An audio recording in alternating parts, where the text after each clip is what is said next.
achei por bem dar este título, uma questão de fé, porque efetivamente é uma grande questão, a questão da fé. Isto porque a fé é um conceito que acaba por ser um conceito abstrato, acaba por ser um conceito com a dimensão coletiva, um conceito com a dimensão individual. E isto porquê? Porque se falarmos em termos mais globais, há povos, há sociedades que têm a sua fé, nomeadamente, podemos dar o exemplo da fé cristã, a fé judaica, a fé muçulmana, que de certa forma acaba por orientar um conjunto de conhecimentos que vão reger a forma como essa fé se vai desenvolver. Contudo, ainda assim, dentro dessa fé, que tem alguns princípios, acabamos por perceber que depois cada pessoa desenvolve a sua fé à sua maneira, independentemente dos princípios que a orientam. Daí a sua dimensão coletiva e a sua dimensão individual. Por outro lado, depois cada um, desviando aqui um bocadinho da parte religiosa, cada um pode ter a sua fé naquilo que quiser. Pode haver quem tenha a fé que vai ser o Euromilhões, por exemplo, a fé que vai melhorar em alguma coisa, que vai adquirir alguma coisa. Portanto, a fé, como vem, é um conceito que é muito relativo e muito abstrato. Ainda assim, nós essencialmente hoje vamos falar aqui da fé nestas duas dimensões, a fé cega e o que é que ela significa, o que é que ela é, e a fé raciocinada, embora no final vamos dar mais ênfase à fé raciocinada, porque efetivamente é aquela que nos interessa trabalhar e desenvolver.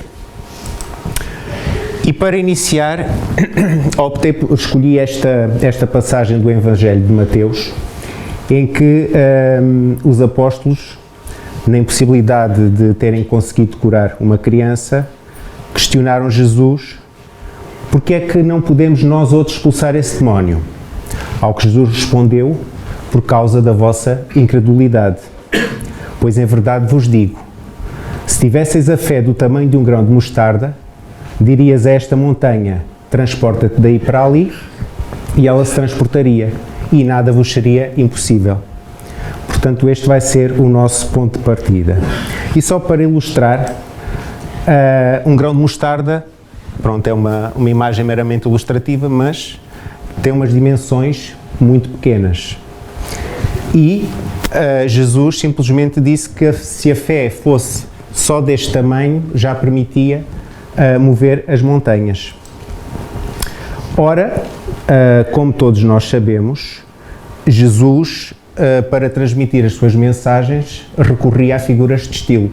Nomeadamente, neste caso, usou uma hipérbole, que significa um exagero de uma realidade para transmitir uma ideia. Ora, o que Jesus aqui quis dizer, obviamente, não é mover as montanhas de um sítio para o outro, as montanhas físicas, como nós as conhecemos.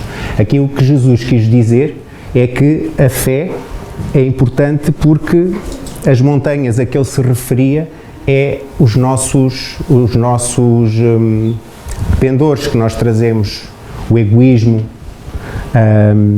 o interesse material, as má vontades, as resistências que nós temos. Ou seja, as montanhas aqui são os obstáculos que nós nos deparamos na nossa vida, no nosso dia-a-dia.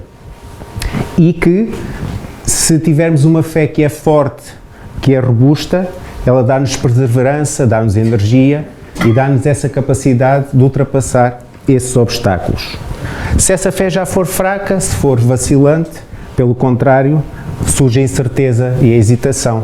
E nesse sentido, obviamente, não só porque somos hesitantes, nem sequer achamos que vamos conseguir vencer, porque à partida já não acreditamos que isso possa acontecer. Também está subjacente nesta passagem de que Jesus fala-nos a fé como confiança, como algo em que nós podemos confiar. No fundo, nós sabemos que vamos realizar uma coisa, que vamos conseguir atingir, a certeza que vamos conseguir atingir esse fim. No fundo é uma lucidez que nos dá, ou seja, nós pensamos na meta que vamos ter a atingir e são-nos desvendados os meios para atingir essa meta. Mas convém definir o que é que significa fé. E a palavra fé tem duas origens. Uma origem grega, pistia, que significa acreditar ou confiar em algo que não possa ser provado.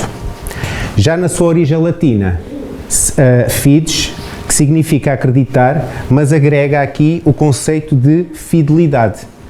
Ok? Então isto é importante, porque concluímos que, para além de acreditar firmemente numa coisa, temos que ser fiéis àquilo que nós acreditamos. Esse é o conceito de fé. Curioso que o apóstolo Paulo muitas vezes dizia que Deus é fiel. Obviamente, Deus, na sua infinita bondade, é fiel nos seus desígnios. E aqui podemos questionar, será que nós somos fiéis aos desígnios de Deus? Ou seja, isto é importante porque para estabelecer a fé, estabelecemos uma relação entre o que é a criatura humana e os desígnios de Deus. Portanto, aqui podemos pensar, será que a fé é verdadeiramente fiel ou é só mais unilateral de Deus para nós que é fiel para connosco e nós muitas vezes não somos fiel para Deus e para os seus ensinamentos? Fica só essa questão no ar. A fé pode-se dividir em humana e divina. A fé humana, que corresponde à satisfação das necessidades terrenas, e fé divina, que corresponde à satisfação das aspirações celestiais e futuras.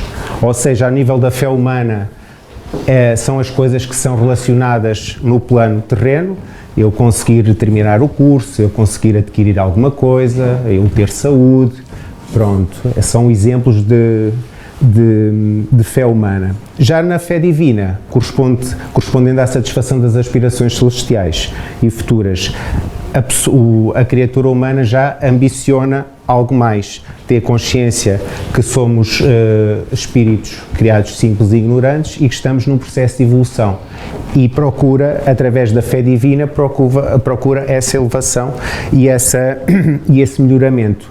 É uma aspiração que tem celestial, uma aspiração futura. Contudo, na fé humana podemos dividi-la em má fé ou boa fé. Isto se nas nossas ações, para atingir um determinado objetivo, nós colocamos má fé, com o sentido de prejudicar alguém para atingir um determinado fim, ou então a boa fé quando agimos dentro do que é normal sem prejudicar ninguém. Muitas vezes dizemos a pessoa agiu de má fé, agiu de boa fé, é nesse sentido. Mas aqui o que nos interessa mais, acima de tudo, é a fé divina. Ela pode-se dividir em fé cega e fé raciocinada. Ainda assim, na fé humana, convém não esquecer que, apesar de ser a um nível terreno e a um nível material, a fé humana tem qualquer coisa de importante no que corresponde à fé divina. Isto porquê? Porque uma pessoa que luta por conquistar, por ser ambiciosa, aqui a ambição sempre no bom sentido, sempre no âmbito da boa fé, sem prejudicar ninguém. Aquela pessoa que acredita, que sabe que vai conseguir as coisas, que luta para ter as coisas, logo aqui é um pequeno princípio para quando a fé divina vai surgir, é um meio caminho andado para dar esse salto. Mais facilmente se enquadra depois na fé divina e luta para a satisfação das aspirações celestiais e futuras. Mas pronto, aquilo que nos importa mesmo, e é o que vamos abordar daqui para a frente, é a fé cega e a fé raciocinada. Mas no âmbito da fé divina, porque é que é importante e porque é que devemos ter fé? Se calhar devemos ter fé em Deus, porque é Pai de infinita bondade e sabedoria, que não nos desampara, os seus filhos, e dá a cada um de nós aquilo que nós precisamos para a nossa evolução espiritual. Devemos ter fé em Jesus, porque é o nosso mestre maior que nos ensinou o caminho para chegar a Deus e nos deu o seu melhor exemplo de conduta. Devemos confiar nos bons espíritos e ter fé neles, porque eles nos amparam e nos ajudam, conforme as nossas necessidades, mas sempre tendo em conta o nosso merecimento. no nosso guia, porque no fundo é um espírito que tem a missão de velar por nós e tantas vezes nós esquecemos da sua existência. E depois ter fé em nós mesmos, porque somos filhos de Deus e temos a centelha divina em nós e nos nossos corações, e isso dá-nos a força necessária para vencer todas as expiações e provas e combater os nossos vícios e defeitos, desenvolvendo virtudes que nos podem levar a Deus. Fé cega. Como o próprio nome diz e como a imagem ilustra, é uma fé que não questiona nada, que não se preocupa absolutamente com nada. Ou seja, se eu agora disser a partir de hoje estas paredes são todas verdes e ninguém vai questionar isso, são verdes porque sim, porque eu agora digo que a partir deste momento estas paredes são verdes. Se ninguém questionar e porquê e por que razão é que passou a ser assim ou por que razão é que mudou, estamos perante uma fé cega que não questiona. Portanto, o homem que crê sem questionar, sem compreender e sem querer compreender, está sujeito às mesmas dolorosas surpresas daquele que não crê. Ou seja, aquele que não acredita e pronto. Não, isso aí está tudo bem. Claro que um dia, quando tiver de acreditar em alguma coisa, se calhar fica chocado ou desiludido porque perdeu tanto tempo à deriva sem acreditar em algo. Mas da mesma forma, aquele que acredita sem comprovar nada, só porque sim, porque alguém disse, sem questionar nada, está exatamente no mesmo barco. E as desilusões são as mesmas, porque mais tarde acreditou numa coisa que chegou à conclusão que afinal não era nada assim, e simplesmente porque nunca questionou e não quis compreender. Portanto, a fé cega é baseada em dogmas. E um dogma é nada mais, nada menos que um ponto fundamental e indiscutível de uma crença religiosa. Um princípio ou proposição que é indiscutível. No fundo, uma opinião de uma autoridade que é aceite sem qualquer crítica. O facto de ser uma opinião de alguém aceite sem qualquer crítica, desde aí levanta logo algumas questões. O problema disto tudo é que os dogmas, quando são levados ao extremo, conduzem a fanatismos, que a nada abonam a favor nem da evolução do espírito, nem na evolução do mundo. Infelizmente, ainda hoje assistimos a pessoas matando em nome de Deus, divulgando preconceitos em nome de Deus. No fundo, as chamadas guerras santas que se dizem, no fundo, só demonstram uma falta de racionalidade a nível da fé. Se houvesse um bocadinho mais racionalidade, as pessoas se pensassem mais um bocadinho e se questionassem mais as coisas, se calhar não havia tantos fanatismos e tantos problemas. Deus, como um Pai bom que é e misericordioso, se há coisa que não se orgulha de ver, são os filhos a matarem-se e a sofrerem com dor e sofrimento, obviamente. Portanto, um bocadinho mais de racionalidade já ajudava. E os dogmas têm este problema de levar aos fanatismos. Dizem-nos os espíritos: do ponto de vista religioso, a fé consiste na crença em dogmas especiais que constituem as diferentes religiões. Nada examinando, a fé cega aceita sem verificação tanto o verdadeiro como o falso. E a cada passo se choca com a evidência e a razão. Ou seja, a fé cega aceita qualquer coisa, sem questionar, sem perceber se é verdadeiro e se é falso. E obviamente com o passar do tempo, com a evolução das coisas, quando se comprova tal coisa, claro, cai em desuso e perde toda a razão. Continuando, assentando no erro, cedo ou tarde se desmorona. Somente a fé que se baseia na verdade garante o futuro, porque nada tem a temer do progresso das luzes, dado que o que é verdadeiro na obscuridade também o é na luz meridiana. Ora, a fé, como qualquer coisa, como tudo o que é natural, tem uma evolução. E no fundo, foi esta,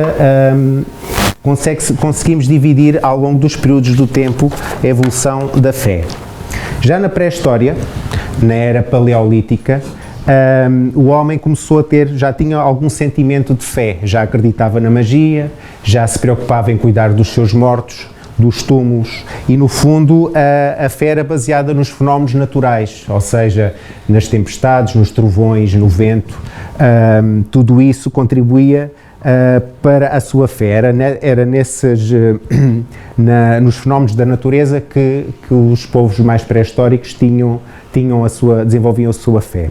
Depois, a nível do Egito, começou-se a praticar uma fé politeísta, com vários deuses, sob a direção dos faraós, que no fundo os faraós eram quase considerados a personificação dos deuses. E os sacerdotes, que tinham bastante poder, era uma classe com bastante poder. Depois, na Grécia, os deuses representavam a força e os fenómenos e também as paixões humanas. Para os gregos, os deuses moravam no Monte Olimpo e, a partir do Monte Olimpo, controlavam tudo o que se passava entre os mortais. Depois, na Roma Antiga, quando conquistaram a Grécia, basicamente adotaram os mesmos deuses dos gregos, mudando apenas e latinizando alguns nomes. Por exemplo, Zeus passou-se a chamar Júpiter, etc. E depois temos aqui uma grande evolução, que são os hebreus, que vão romper com a fé politeísta, ou seja, foi o primeiro povo a acreditar apenas num só Deus.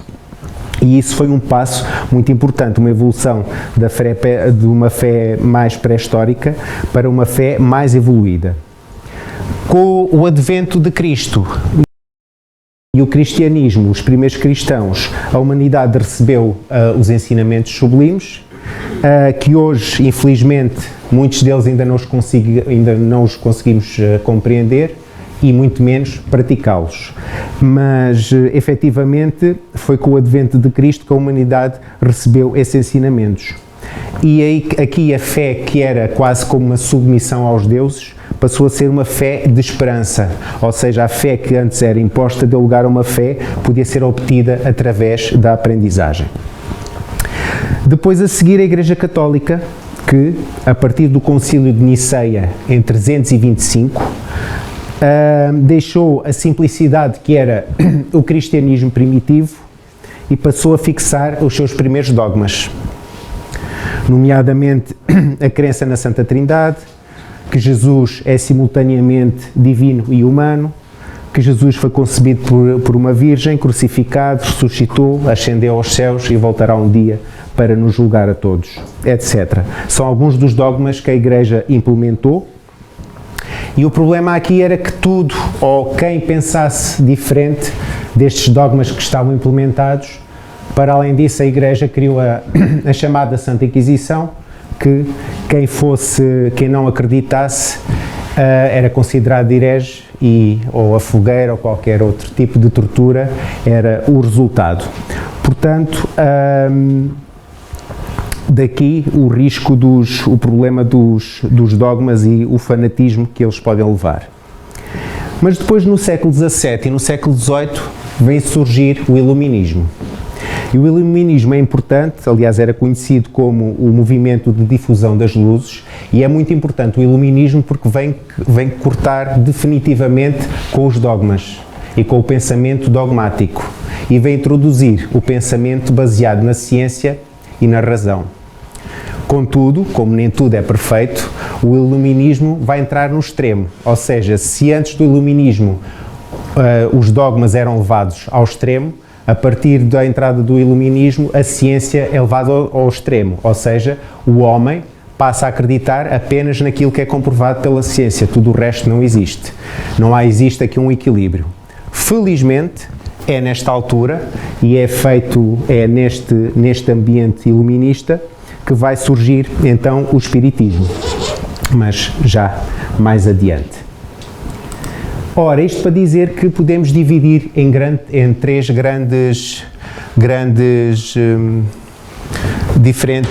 grandes três tipos de fé. Inicialmente uma fé primitiva, posteriormente uma fé dogmática, que ainda hoje existe, e a fé raciocinada, que é aquela que nós pretendemos. Ora, como toda a evolução da fé, também aqui corresponde um bocadinho à evolução espiritual. Ou seja, nas diferentes encarnações que nós já tivemos, todos nós certamente também já passámos por estas fases todas da fé. E seria muito bom e muito gratificante que neste momento todos nós já tivéssemos uma fé dogmática. Mas o que é que acontece? Se nós, ao longo das diferentes encarnações, vamos evoluindo e nos melhorando espiritualmente, vamos também acompanhando os diferentes tipos de fé. Isto para dizer que quanto maior é a evolução espiritual, maior necessidade nós temos de ter uma fé raciocinada. Ao evoluirmos, precisamos de uma fé que seja mais explicada, mais compreendida e mais racional. Daí que a evolução espiritual também está diretamente relacionada com a evolução da fé. Então, mas será que a fé raciocinada nasceu do Espiritismo? Então, Jesus, e nos seus ensinamentos, nós já encontramos a semente da conjugação da fé com a razão. Jesus já tinha um discurso dirigido aos sentimentos e à inteligência, pautado de diálogo e exame racional daquilo que ensinava. Se nós pensarmos, Jesus falava com recurso a figuras de estilo, por hipérboles, por parábolas. O exemplo por onde nós começámos da semente e da montanha. Jesus naquela altura, no início, podia ter dito aos apóstolos: não, vocês não conseguiram curar a criança porque vocês não tinham fé suficiente, ou porque vocês não tinham fé, ou que ela era muito pouca, e então por isso não conseguiram curá-la. E estava resolvido, tinha dito assim, e era fácil, era simples. Mas não, Jesus usava parábolas e hipérbolas. Porquê?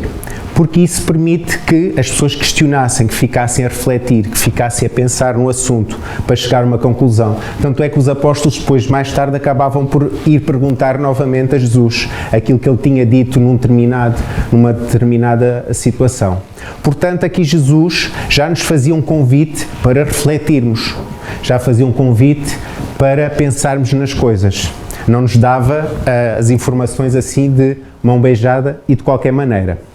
Portanto, já era um convite que havia ao pensamento e ao questionamento.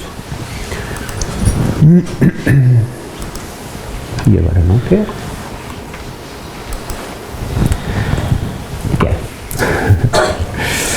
Portanto, o Espiritismo, no fundo, veio aprofundar as lições de Jesus, atuando lado a lado com a ciência e a razão. Ora, nesse sentido, e como Kardec nos esclarece no seu livro A Gênese, um dos livros da codificação espírita, o Espiritismo e a ciência se completam reciprocamente.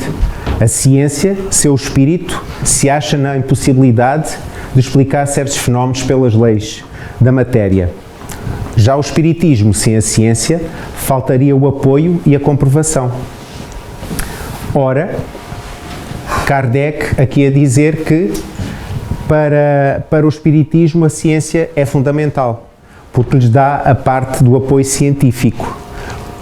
Para a ciência, o Espiritismo também se torna fundamental porque permite explicar certos fenómenos que apenas pela lei da matéria não se conseguem explicar.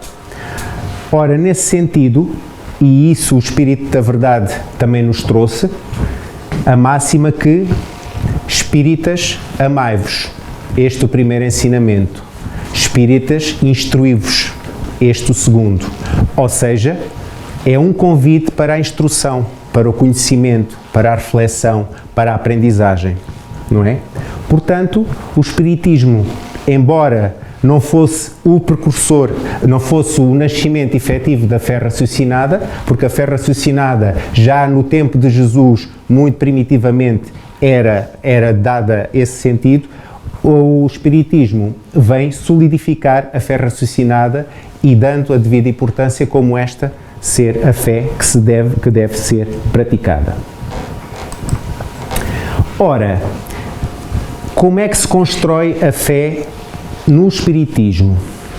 Sendo que o Espiritismo vem solidificar a fé raciocinada, rompendo de vez com a fé cega, como é que isto se faz? Então, no saber humano, nós temos a vertente científica, temos muitas vertentes, mas aqui o que interessa mais é a vertente científica e a vertente filosófica. Ora, o saber humano, cruzando com o saber espiritual, através das revelações que o mundo espiritual nos faz, através dos médiuns, através da mediunidade, permite a construção deste diálogo constante entre os dois saberes, entre o saber humano, científico e filosófico, e o saber espiritual. E é neste diálogo que deve ser construída a fé raciocinada, a fé espírita. É nesta interação constante. Porque o espiritismo, no fundo, é uma caminhada evolutiva que visa o conhecimento de si mesmo pela elevação moral do ser. É um estudo sério e coerente das leis divinas. É o entendimento material e espiritual de todas as coisas. Entender e aplicar os ensinamentos trazidos pela espiritualidade de forma consciente e voluntária, com análise crítica da verdade. Então, se o espiritismo nos oferece esta forma de ver as coisas, podemos considerar que a fé espírita é uma fé que é baseada na lógica, é uma fé que tem que ser ativa, e mais à frente já vamos falar sobre isto. É uma fé que é reconstruída consecutivamente e renovada devido àquela interação e àquele diálogo que existe entre os dois saberes, entre o saber humano e o saber espiritual. É uma fé que é fiel, baseada no princípio da fidelidade entre Deus e a criatura humana. É uma fé evolutiva que conduz à nossa evolução espiritual. Portanto, estamos perante uma fé raciocinada, em que por um lado temos a razão, por outro lado temos a ciência e no fim temos as leis divinas. E só o estudo sério e coerente das leis de Deus permite aprimorar as nossas virtudes e alcançar a nossa perfeição moral. Dizem-nos os espíritos, a fé cega já não é deste século, tanto assim que precisamente o dogma da fé cega é que produz hoje ainda o maior número de incrédulos, porque ela pretende se impor, exigindo a abdicação de uma das mais preciosas prerrogativas do homem, o raciocínio e o livre-arbítrio. Ora, algo que é imposto e que nós temos que acreditar, porque sim, onde é que estaria o nosso livre-arbítrio? Algo que nos foi dado por Deus. Para que serviria o nosso raciocínio? Não serviria para nada, portanto, não faz qualquer sentido a fé cega. Portanto, se não faz sentido a fé cega, vamos apontar caminho para a fé raciocinada, que é aquela que realmente nos interessa. Mas, para falar de fé raciocinada, convém explicar o que é a razão. A razão é uma capacidade humana que permite chegar a afirmações a partir de ideias e premissas. Permite identificar e operar conceitos, em resolver problemas do cotidiano e, muito importante, encontrar coesão ou contradição entre os pensamentos e, dessa forma, descartar aquilo que está em contradição ou criar novos conceitos. Implica sempre raciocinar e compreender. Já o raciocínio, e é engraçado que eu pesquisei em vários sítios, mas aqui costumo pesquisar muitas coisas na primeira.pt e neste site, por curioso que pareça, e acho que isto é uma boa notícia, pelo menos, quando alguém pesquisar neste site, que não tem nada a ver com o espiritismo nem nada disso, é um site onde aparecem, é como um dicionário online, a definição de raciocínio está lá, a operação do espírito, de que nascem as nossas opiniões e juízos. Ou seja, é o aceitar que o nosso raciocínio, a nossa forma de pensar, não está escondido lá atrás do lobo não sei das quantas, da glândula pituitária não sei das quantas, lá numa caixinha no cérebro onde se localiza o nosso raciocínio. É a aceitação de que, efetivamente, o nosso raciocínio está no nosso espírito. Portanto, achei eu que é uma pequena evolução. Dizem-nos os espíritos, a fé raciocinada, por se apoiar nos fatos e na lógica, nenhuma obscuridade deixa. A criatura então crê porque tem certeza, e ninguém tem certeza senão porque compreendeu. Eis porque não se dobra. Fé inabalável, só o é a que pode encarar de frente a razão em todas as épocas da humanidade. Como vimos lá atrás, a fé espírita está sempre em reconstrução, está sempre em renovação. Portanto, é uma fé que, por muito que passe o tempo, vai estar sempre adaptada à realidade, porque acompanha a evolução e a razão. Mas será que a fé é algo inato ou algo que vai surgir um dia por acaso? A fé, efetivamente, é algo inato, porque Deus, na sua infinita sabedoria, colocou na nossa consciência as leis divinas. Portanto, quer queiramos, quer não, ela está inata, talvez adormecida em nós. E quando for preciso, ela irá se despertar, mas ela, efetivamente, é inata e está dentro de nós. Dizem-nos os Espíritos, no homem, a fé é um sentimento inato de seus instintos futuros. Consciência de que ele tem das faculdades imensas, depositadas em germe no seu íntimo. A princípio está num estado latente e que lhe cumpre fazer que desabrochem e cresçam pela ação da sua vontade. Ou seja, inato está lá, se o homem quando quiser ou se predispor para isso, ela irá despertar. E isto é um efeito muito prático que nós sabemos. Por muito que a pessoa até nem tenha fé, por muito que a pessoa até não acredite em nada, ou que desvalorize, num momento de aflição, é capaz de dizer, meu Deus me acuda, ou meu Deus ajuda-me. E a verdade é que isso acontece. Por muito que a pessoa seja incrédula, que não tenha qualquer fé, que não acredite em nada, no momento de aflição, ela sabe que lá dentro há algo que lhe diz e pode chamar e isso pode ajudar. Portanto, o Espiritismo nos ensina que a fé é um instinto espiritual, um princípio da natureza presente em todas as pessoas, quer elas tenham consciência disso ou não. No livro Consolador, psicografado por Francisco Canto Xavier, através do Espírito Emmanuel, é feita uma pergunta, o livro é constituído por perguntas e respostas, e é feita uma pergunta a Emmanuel. A incredulidade é uma provação?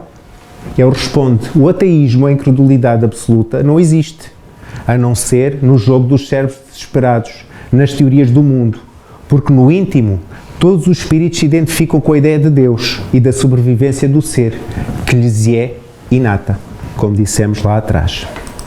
Então isso quer dizer que a fé não se prescreve, não se impõe, ela vai-se adquirindo, vai-se desenvolvendo. E ninguém está impedido de possuí-la.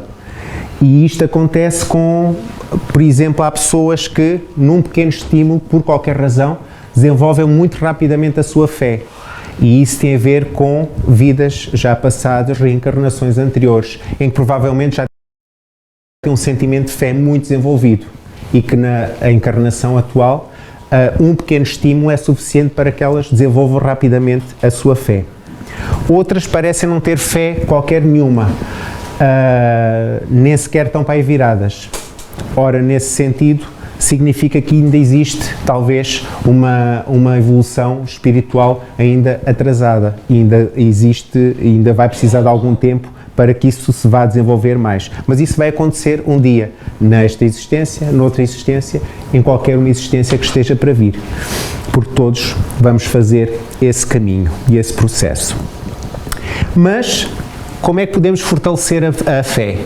Através de virtudes como a humildade, a resignação, a paciência, a confiança, entre outros. Mas, contudo, só existe um caminho. É através do estudo e reflexão sobre as leis divinas. Ter o conhecimento, o entendimento e a compreensão das leis divinas permite ter a confiança absoluta nos desígnios de Deus. E isso é um fortalecimento da fé. Ainda assim, não basta só ter esse conhecimento apoiado na razão. Para além de termos esse conhecimento, a fé tem que ser sentida e tem que ser vivida, senão não faz sentido apenas só o conhecimento. E como é que nós podemos fazer isto, sentir e viver? É muito fácil, vivendo no dia a dia, na nossa vida em sociedade. É quando nos deparamos com as coisas boas da vida, não tem que ser tudo mau, e quando nos deparamos com as coisas que nos causam constrangimento, aflição, a dor, o sofrimento. Tudo isso são sentimentos e emoções que nós vamos vivendo enquanto vivemos em sociedade, enquanto vivemos como encarnados. Ora, é através dessas vivências e dessas experiências emocionais que nós desenvolvemos a fé. Portanto, a fé tem que ser também vivida, não basta ter o conhecimento e a parte teórica. E por isso não é à toa que nós estamos cá, neste mundo, também para viver e para ter esse tipo de experiências, para nos ajudar a reforçar a nossa fé. E, acima de tudo, é a forma como nós reagimos a essas coisas. Como é que eu reajo a isso? Se eu reajo bem, se eu reajo mal, se eu reajo com calma, se eu quero ultrapassar isso. Portanto, é nesse sentido, não basta o conhecimento, basta também sentir e viver. Dizem-nos os Espíritos, para ser proveitosa, a fé tem que ser ativa, não deve entorpecer. E, efetivamente, isso é importante. Nós temos que abandonar a fé baseada na expectativa, ou seja, eu tenho um problema, tenho fé, sei que Deus vai me ajudar, e então vou-me sentar aqui nesta cadeira, porque Deus há de ajudar, e deixo-me estar, não há problema. A fé não pode ser assim, não pode viver só da expectativa. A fé tem que ser ativa, ou seja, se eu tenho um problema, então vamos lá pensar, como é que esse problema me surgiu? O que é que aconteceu? O que é que eu fiz de bem? O que é que eu fiz de mal? Todos nós temos o nosso livre-arbítrio, portanto, se calhar há opções que eu fiz e decisões que eu tomei que não foram tão boas. Então vamos analisar isso. O que é que eu posso mudar? O que é que eu posso fazer diferente? Porque é que isto me está a acontecer? Como é que eu vou reagir a isso? Portanto, a fé tem que ser ativa, tem que ser nesse âmbito, não é? Porque a espiritualidade e Deus vão nos amparar sempre. Mas para isso nós temos que estar predispostos e dar abertura para que isso aconteça. Temos que mudar algo em nós, porque muitas vezes, aliás, sempre e na maior parte das vezes, aquilo que nos acontece é fruto das nossas decisões, do nosso livre-arbítrio, das coisas que não fizemos tão bem, dos fardos que nós carregamos. Então, se calhar, se eu coloquei-me numa determinada posição e estou a passar por isso agora, se calhar eu tenho que tentar dar uma volta e modificar isso. Tenho que partir de dentro de mim, tenho que mudar alguma coisa em mim para poder prosseguir. Não serve nada estar sentado numa cadeira à espera que surja a solução. Portanto, temos que deixar uma fé que seja passiva para passar uma fé que seja ativa e proveitosa. Por isso, não basta nós acreditarmos na evolução, sabemos que vamos evoluir. Isso nós sabemos sempre. Para trás não recuamos, podemos é ficar estagnados, mas o que nós queremos é evoluir espiritualmente.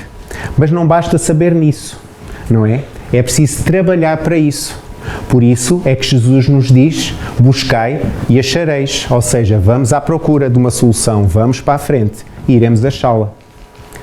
Também não basta conhecer apenas o Evangelho, saber a parte teórica, ok, é muito bonito, tem coisas escritas que são realmente muito bonitas, fantástico, mas não basta conhecê-lo, é preciso praticar os seus ensinamentos. Por isso é que Jesus nos diz a cada um de acordo com as suas obras. E a fé, obviamente, tem muito poder, porque ela é de inspiração divina, desperta os instintos nobres, encaminha o homem para o bem e é a base da regeneração. Aquela regeneração que nós falamos da passagem do mundo de provas e expiações para um mundo de regeneração, portanto, ela tem esse poder. E já vamos ver porquê. Porque, efetivamente, a fé faculta-nos paciência que sabe esperar, tendo seu apoio, tendo seu ponto de apoio na inteligência e na compreensão das coisas. Se nós compreendemos as coisas, tudo é muito mais fácil e com a certeza de chegar a um determinado objetivo. Ela afronta o ridículo dos homens, os sofismas e as zombarias dos incrédulos. Nasce do nosso interior, manifestando-se no nosso exterior.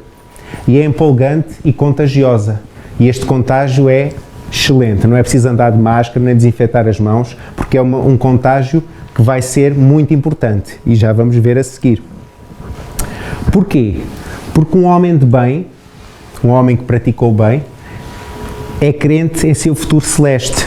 Tem esse conhecimento, deseja encher de belas e nobres ações a sua existência, aure na fé, na certeza da felicidade que o espera, e aí vai ter a força necessária. E com fé não há maus pendores, que não se chegue a vencer. Portanto, é um homem que já tem consciência da tal fé divina,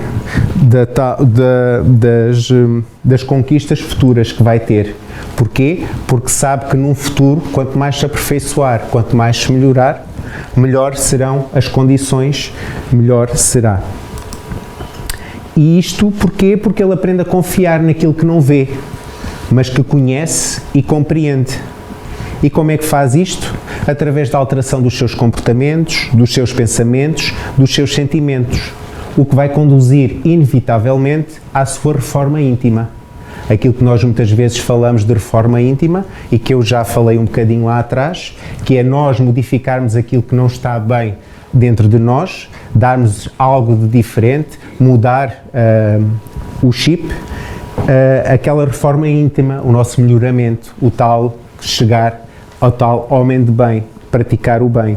Portanto, essa reforma íntima é importante. Se nós nos conseguimos reformar-nos e melhorar-nos intimamente, isso é muito importante, porque isso vai transferir também para o meio onde nós vivemos. Portanto, isso implica a regeneração da humanidade, certo? Portanto, se eu pratico o bem, se eu sou exemplo, entre aspas, para outras pessoas, se as outras pessoas veem a mim coisas boas, isso vai ser contagiante. Daí o que eu falei no contágio lá atrás. Então, nesse sentido, tendo em conta tudo o que temos falado, o exercício da fé conduz a muitos benefícios, começando pela reforma íntima do indivíduo, fomentando inúmeras virtudes como a calma, a paciência, a perseverança, o otimismo, a caridade, a humildade, etc. Isso permite ao indivíduo iluminar o seu entorno, por meio das obras produzidas pela fé sincera, pela fé ativa e pelo exemplo individual, o que se vai extravasar para os seus pares, para a sua família, para a sua sociedade, para o ambiente onde ele vive. Não vamos estar a afirmar que a fé vai conseguir transformar tudo em redor, porque há muitos fatores que estão envolvidos neste processo, nomeadamente o livre-arbítrio, a lei do retorno, as necessidades de expiação e reparação, entre outros. Portanto, a fé não vai resolver tudo, não vai ser assim um ato de magia que vai resolver tudo. Contudo, ela consegue sustentar aquele que se deixou modificar pela ação da fé sincera. No seu entorno, vai encontrar uma modificação pela mudança na sua forma de olhar e compreender o mundo. Ou seja, se a pessoa tiver outra, por exemplo, vai ser contagiada e vai replicar. Ao replicar, podemos concluir então que a fé é capaz de transformar a humanidade pela sua ação multiplicadora das virtudes no indivíduo e da sociedade por meio das suas ações e pensamentos e sentimentos. Portanto, a tal regeneração da humanidade pode começar apenas, claro que não apenas numa pessoa, mas de uma pessoa, da pessoa para a família, da família para a sociedade e da sociedade envolvente, sempre num progresso constante. Como é que podemos fazer isto? Eu queria...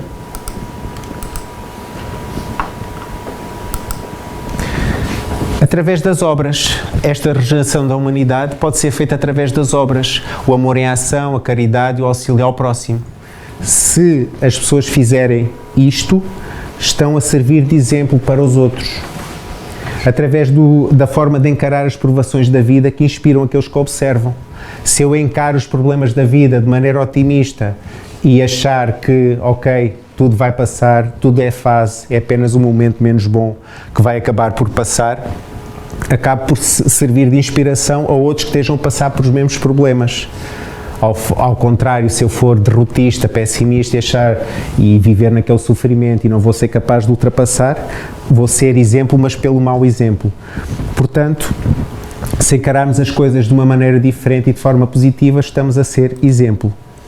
E através das vibrações, os nossos pensamentos e sentimentos que emanamos acabam por contagiar toda a gente em redor, pela sua ação magnética. Se eu tenho bons pensamentos, se eu tenho boas vibrações, acaba por ser contagiante para as pessoas que nos rodeiam. Portanto, essa regeneração pode passar por aqui. E efetivamente o poder da fé demonstra-se pela ação magnética. O homem atua sobre o fluido, o agente universal, modificando-lhe as suas qualidades, dá-lhe uma impulsão, e aqueles que detêm um grande poder fluídico, se juntarem a ardente fé, pode, só pela força da sua vontade, dirigida para o bem, operar fenómenos de cura e outros. Por isso é que Jesus disse aos apóstolos, não curaram porque não tinham fé, porque faltava este bocadinho de fé na ação magnética. Dizem-nos os Espíritos, a ação magnética é uma das maiores provas do poder da fé posta em ação. É pela fé que ela cura e produz fenómenos singulares qualificados outrora de milagres. Cristo, que operou milagres materiais, mostrou por esses mesmos milagres o que pode o homem quando tem fé, isto é, a vontade de querer e a certeza de que essa vontade pode obter satisfação. Portanto, aquilo que se considerava antigamente como milagres e prodígios era nada mais, nada menos que a vontade do homem e a sua fé. Dizem-nos os Espíritos que se todos os encarnados se achassem bem persuadidos da força que em si trazem e se quisessem pôr a vontade ao serviço dessa força, seriam capazes de realizar o que até hoje eles chamaram de prodígios e que, no entanto, não passa de um desenvolvimento das faculdades humanas. Ora, como algumas reflexões, no fundo, o conhecimento está ao alcance de todos. Podemos fundar a nossa fé no conhecimento, na razão e na reflexão, e não apenas na crença pura e simples. A verdade é que pertencemos todos a uma única família universal. Somos todos irmãos. Não faz qualquer sentido a indiferença e o egoísmo. Passamos a cultivar o amor e a caridade e o altruísmo, porque a fé verdadeira tem de ser produtiva. A compreensão da pluralidade das existências. Deixamos de nos entregar à revolta e à amargura dos desafios existenciais dos quais desconhecemos as causas. Nós não sabemos quais são as causas que nos trouxeram aqui. Suspeitamos, mas também não importa saber quais são. E passamos a ter a certeza que vamos passar pelas tribulações necessárias à expiação e reparação dos erros do passado, com resignação, que é importante, e confiança na justiça divina. Sabemos que temos o amparo de Deus e da espiritualidade superior. Desde que assim o desejamos, deixamos a solidão e passamos a ter a companhia constante da alegria e da gratidão. O reconhecimento das fraquezas e das imperfeições. Perdoamos quem nos fere, porque sabemos que nós também precisamos de perdão pelos nossos erros. É o cultivo da humildade e da compaixão, virtudes essas que obviamente vão aumentar a fé. E a certeza da vida futura. Deixamos de sofrer dificuldades momentâneas da encarnação presente, porque a colheita dos nossos esforços se fará, se não for nesta vida, será numa próxima. Desenvolvemos a paciência e a serenidade. Ora, dizem-nos os Espíritos, amai a Deus, mas sabendo porque o amais. Crede nas suas promessas, mas sabendo porque acreditais nelas. Segui os nossos conselhos, mas compenetrados do fim que vos apontamos e dos meios que vos trazemos para atingir-te. Crede e esperai sem desfalecimento. Os milagres são obras da fé. Novamente do livro Consolador, em que é perguntado a Emmanuel, poder-se-á definir o que é ter fé? E ele diz-nos, ter fé é guardar no coração a luminosa certeza em Deus. Certeza que ultrapassou o âmbito da crença religiosa, fazendo o coração repousar numa energia constante de realização divina da personalidade.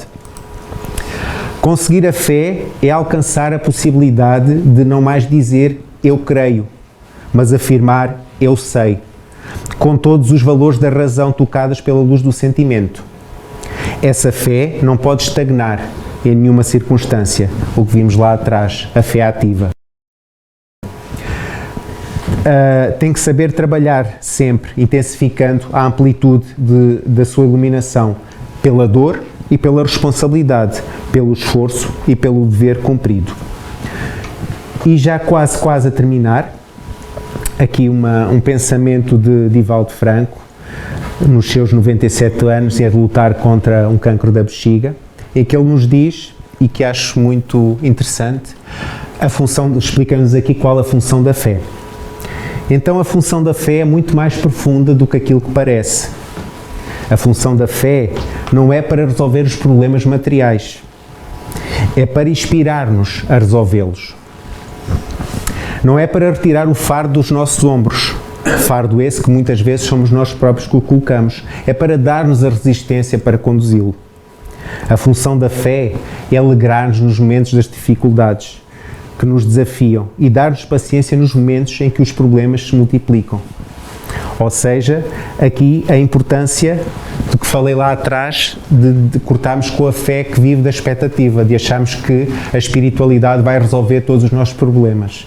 Não, tem que partir de nós, tem que partir de uma mudança que exista em nós, de nós queremos mudar, de fazermos esse esforço, certo? Porque a espiritualidade não nos ajuda se nós não estivermos abertos a isso, se nós não nos predispormos a isso.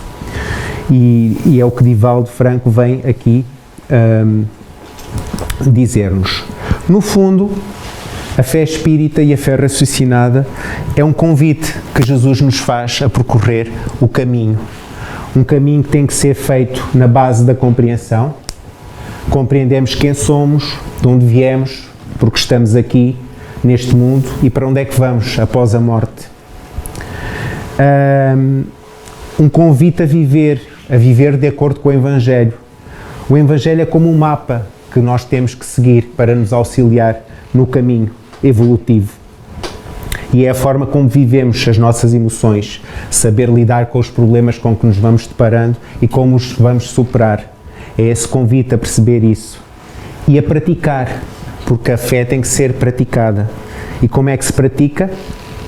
Através do conhecimento, através da prática da caridade, porque reconhece que fora da caridade não há salvação. Ora, a bibliografia utilizada e pronto, assim termino. Obrigado pela vossa atenção.